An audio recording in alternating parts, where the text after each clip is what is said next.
Assalamualaikum warahmatullahi wabarakatuh. Saya Mega Damayanti. Assalamualaikum warahmatullahi wabarakatuh.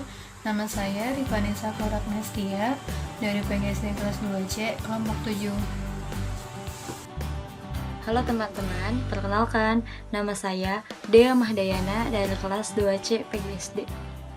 Sebagai tenaga profesional, seorang guru dituntut untuk mampu mengelola kelas, yaitu menciptakan dan mempertahankan kondisi belajar yang optimal bagi tercapainya tujuan pengajaran. Guru, dalam melakukan tugas mengajar di suatu kelas, perlu merencanakan dan menentukan pengelolaan kelas yang bagaimana perlu dilakukan dengan memperhatikan kondisi kemampuan belajar peserta didik, serta materi pelajaran yang akan diajarkan di kelas tersebut. Menurut Usman, tahun 2003, pengelolaan kelas yang efektif merupakan prasyarat mutlak bagi terjadinya proses belajar mengajar yang efektif. Pengelolaan dipandang sebagai salah satu aspek penyelenggaraan sistem pembelajaran yang mendasar di antara sekian macam tugas guru di dalam kelas. Berbagai definisi tentang pengelolaan kelas juga dapat diterima oleh beberapa ahli pendidikan, yaitu yang pertama, perangkat kegiatan guru untuk mengembangkan tingkah laku peserta didik yang diinginkan dan mengurangkan tingkah laku yang tidak diinginkan.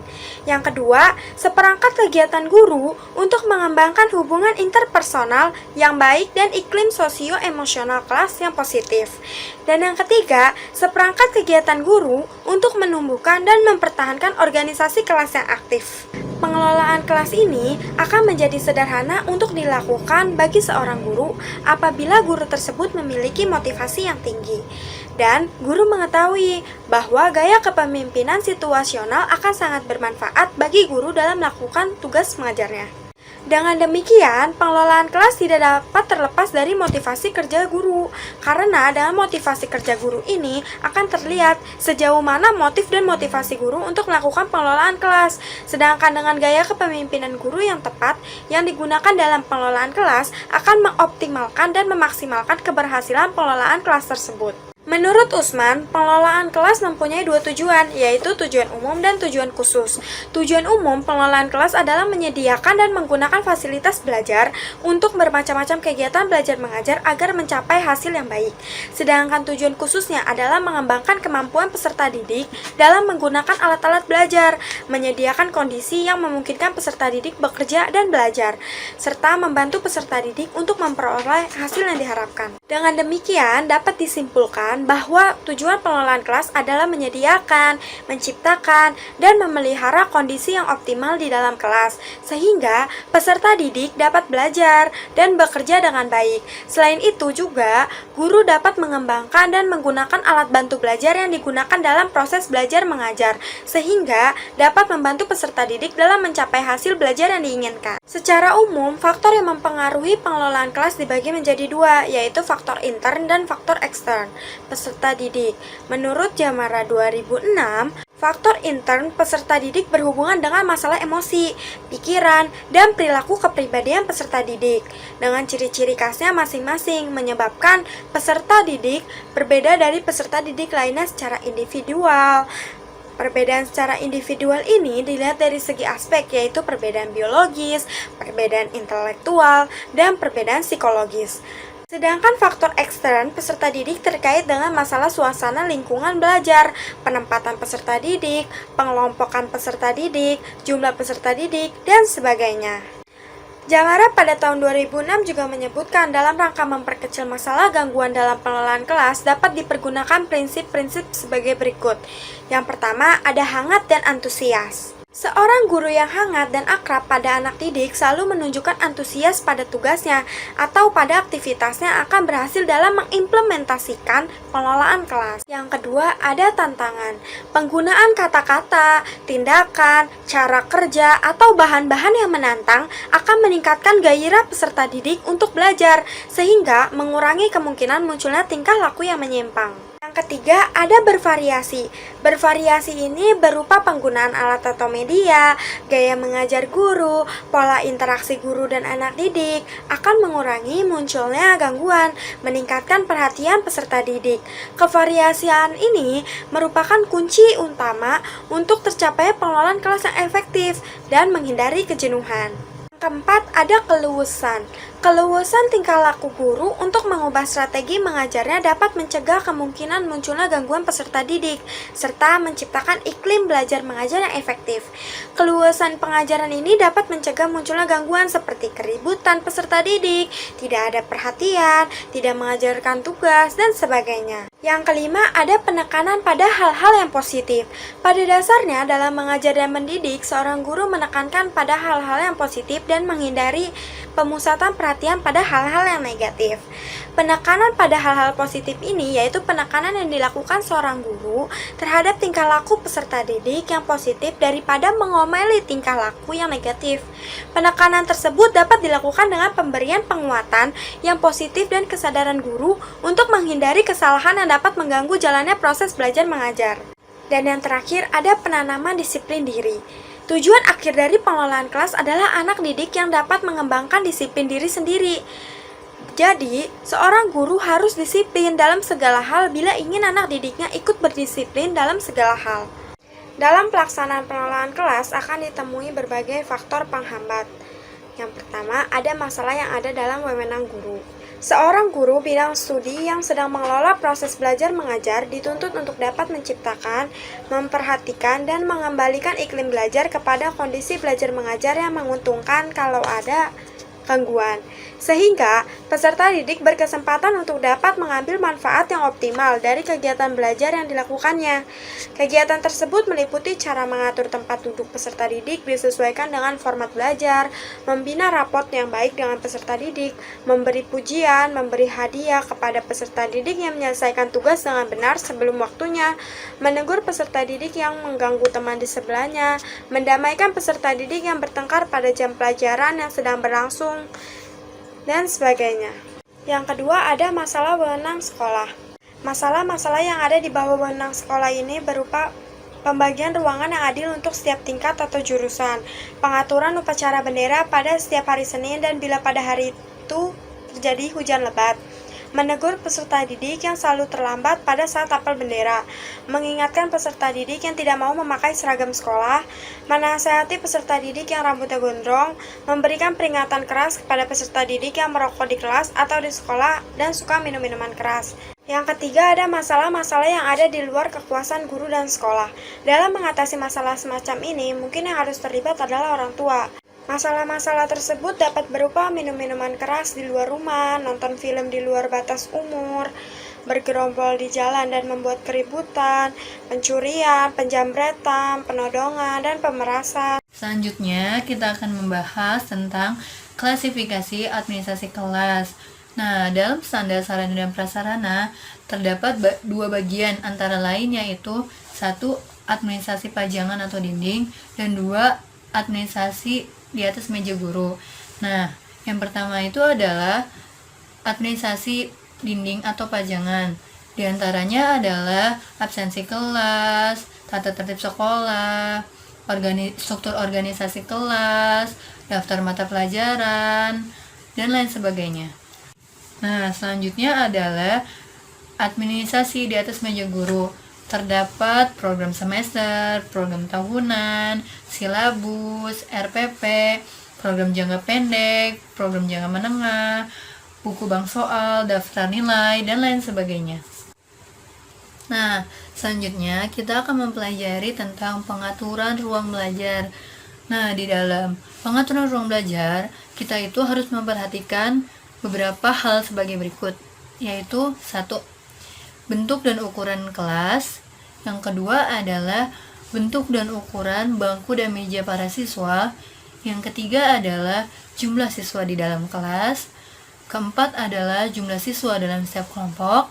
Kelima adalah jumlah kelompok dalam setiap kelas. Dan yang keenam adalah komposisi siswa di dalam setiap kelompok, yang dimana kita harus mengkombinasikan para siswa yang sudah memahami materi dan belum memahami materi, agar terciptanya ruang kelas belajar yang kondusif. Selanjutnya, kita akan mempelajari penataan ruangan. Nah, di penataan ruangan ini terdapat 1. Tempat duduk. Tempat duduk ini sangat mempengaruhi terhadap fokusnya belajar seorang siswa. Lalu, kita sebagai guru juga harus memperhatikan tempat duduknya harus seperti apa, apakah harus persegi panjang atau bulat, karena hal ini juga akan mempengaruhi tentang fokusnya siswa ini dalam pembelajaran. Yang dimana dalam tempat duduk ini harus sesuai dengan struktur badan si siswa ini agar siswa tersebut nyaman dalam proses pembelajaran. Nah, selanjutnya adalah alat-alat pengajaran. Pertama adalah satu, siswa dan guru menciptakan sebuah perpustakaan kecil di dalam kelas agar proses pembelajaran juga enak gitu.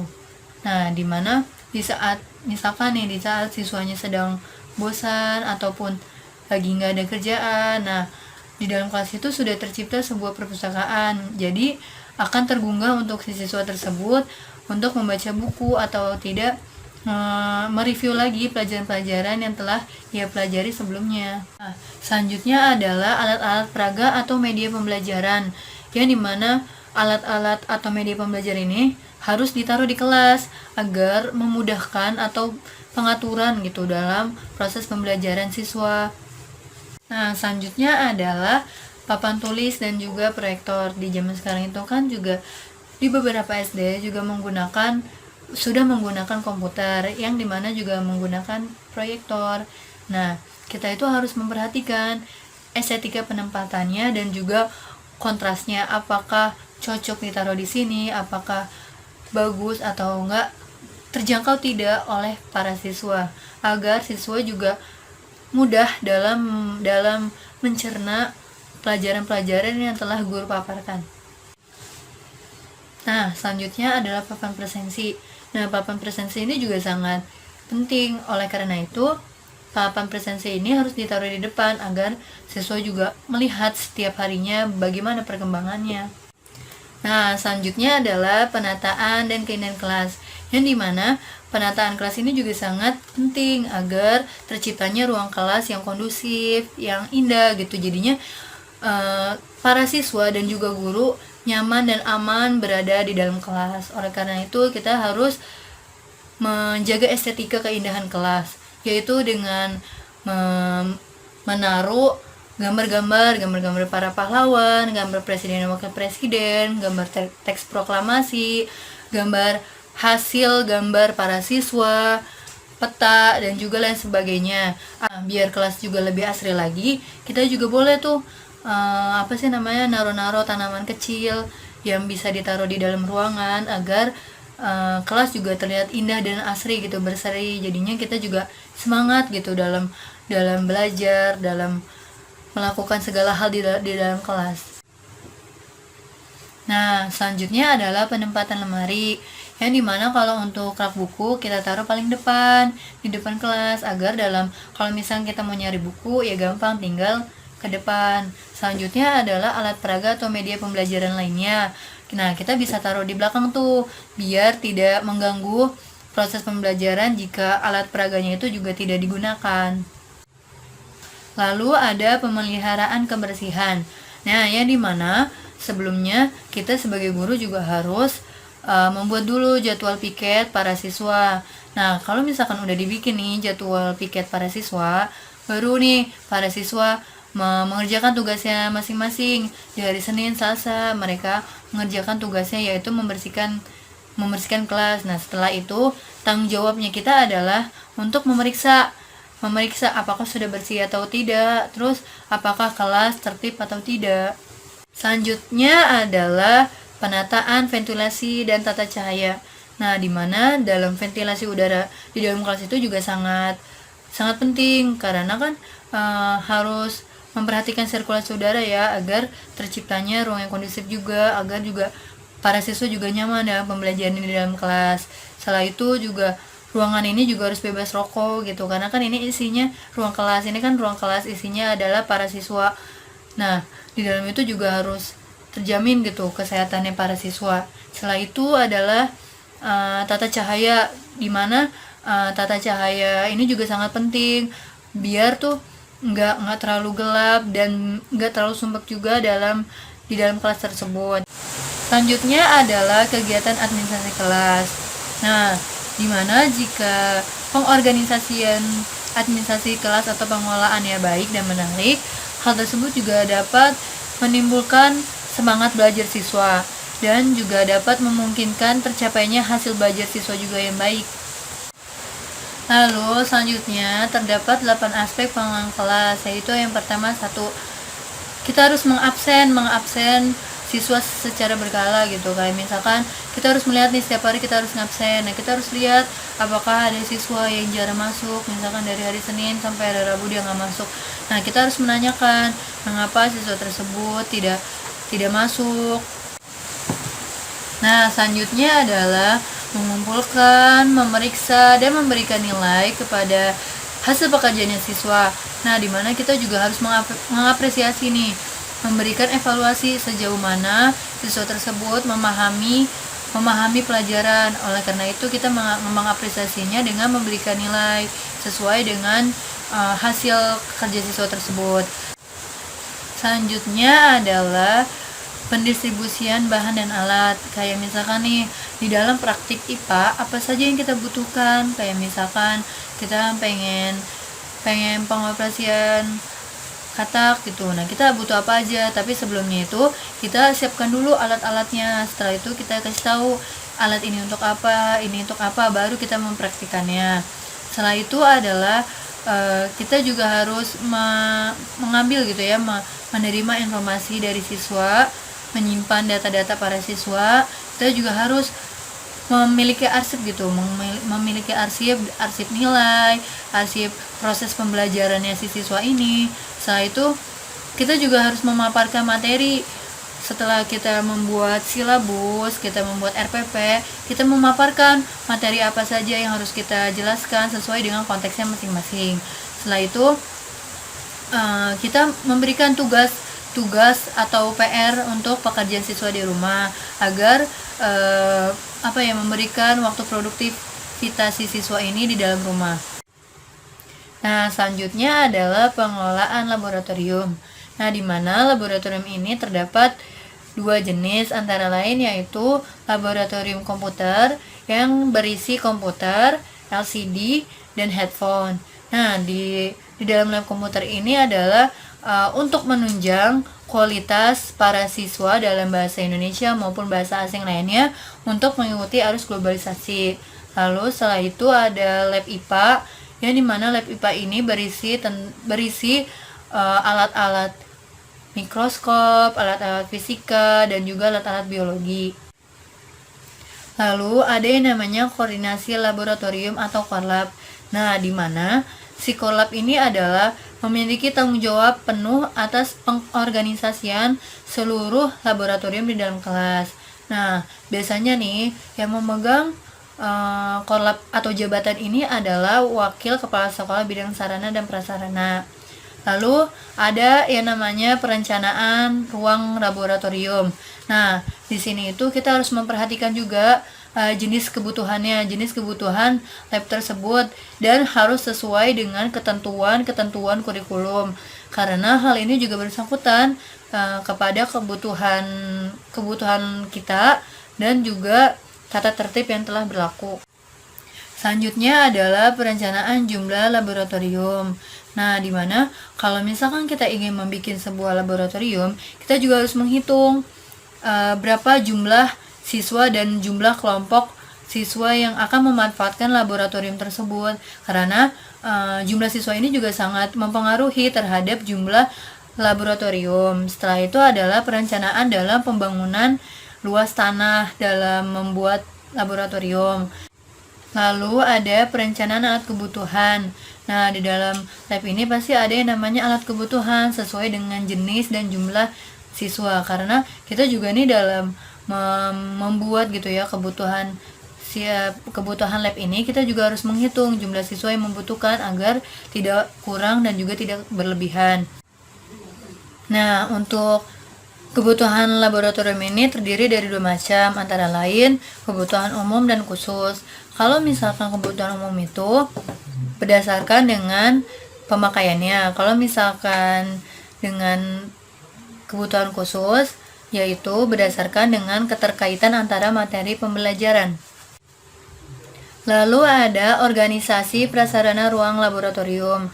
Nah, Dalam pengorganisasian ini adalah tanggung jawab seorang koordinasi laboratorium, yang dimana ia bertanggung jawab penuh dalam pengelolaan laboratorium dan membuat peraturan-peraturan teknis dalam laboratorium tersebut. Kayak misalkan kita ini kan membuat tata tertib nih yang berlaku. Nah, kalau misalkan ada sekolah lain yang meminjam laboratorium tersebut, nah kita harus menjelaskan atau enggak memberi surat tentang tata tertib yang telah diberlakukan agar mencapai kenyamanan bersama. Karena kan kalau misalkan kita sudah memberikan tata tertib, berarti kan mereka mengerti apa saja yang nggak boleh, apa saja yang dibolehkan. Jadinya tuh biar sama-sama kitanya juga enak. Di sini saya akan melanjutkan materi yang telah disampaikan oleh teman saya, yaitu di sini ada koordinasi prasarana ruang laboratorium.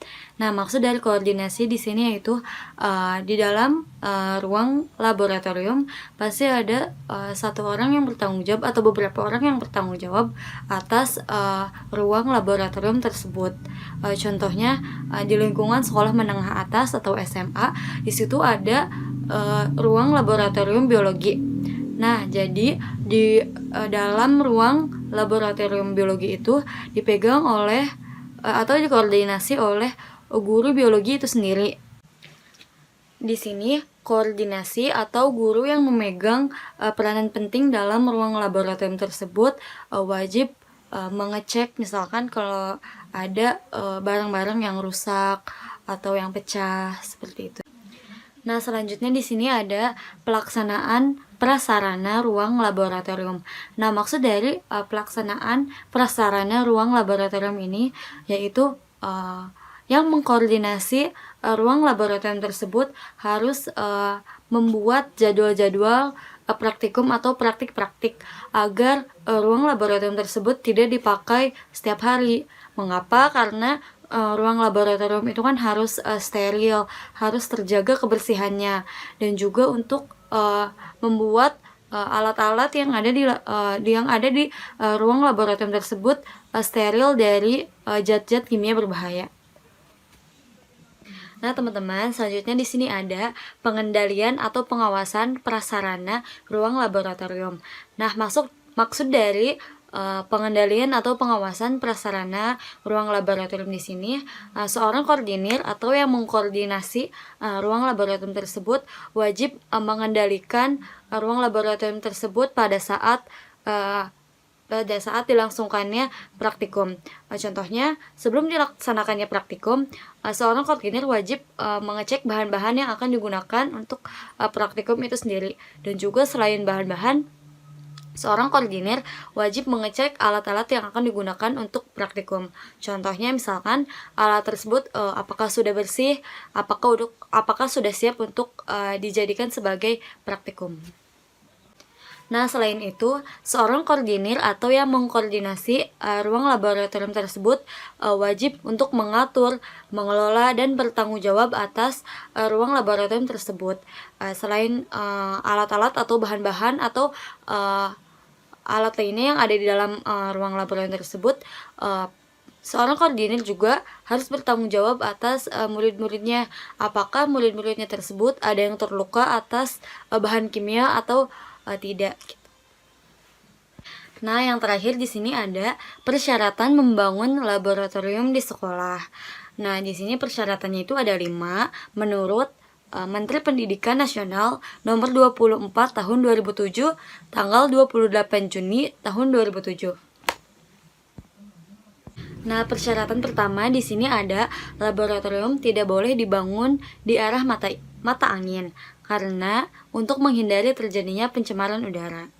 Nah, yang kedua di sini ada lokasi laboratorium dibuat jauh dari sumber air agar tidak terjadi pencemaran sumber air. Karena kan kalau misalkan laboratorium itu kan pasti hasil dari laboratorium tersebut pasti ada aja tuh zat-zat kimia, jadi nggak boleh dekat sama sumber air. Yang ketiga di sini ada laboratorium harus mempunyai saluran pembuangan tersendiri. Jadi pembuangan air dari laboratorium tidak boleh disamakan dengan pembuangan air dari toilet misalkan atau dari air hujan. Yang keempat di sini ada lokasi laboratorium harus terpisah jauh dari bangunan lain. Nah, kenapa? Karena agar ruangan laboratorium tersebut memiliki udara yang berbeda dan tidak dempet-dempetan dengan bangunan yang lainnya. Yang terakhir di sini ada letak laboratorium itu harus yang misalkan yang berdekatan dengan ruang kepala sekolah atau ruang TU. Kenapa? Karena agar mudah dikontrol dan juga kalau misalkan ada pencurian atau kebakaran itu mudah terkontrol oleh sekolah dan oleh masyarakat di lingkungan sekolah tersebut. Demikian presentasi yang kami sampaikan. Semoga ilmunya bermanfaat. Kurang lebihnya mohon maaf. Wassalamualaikum warahmatullahi wabarakatuh.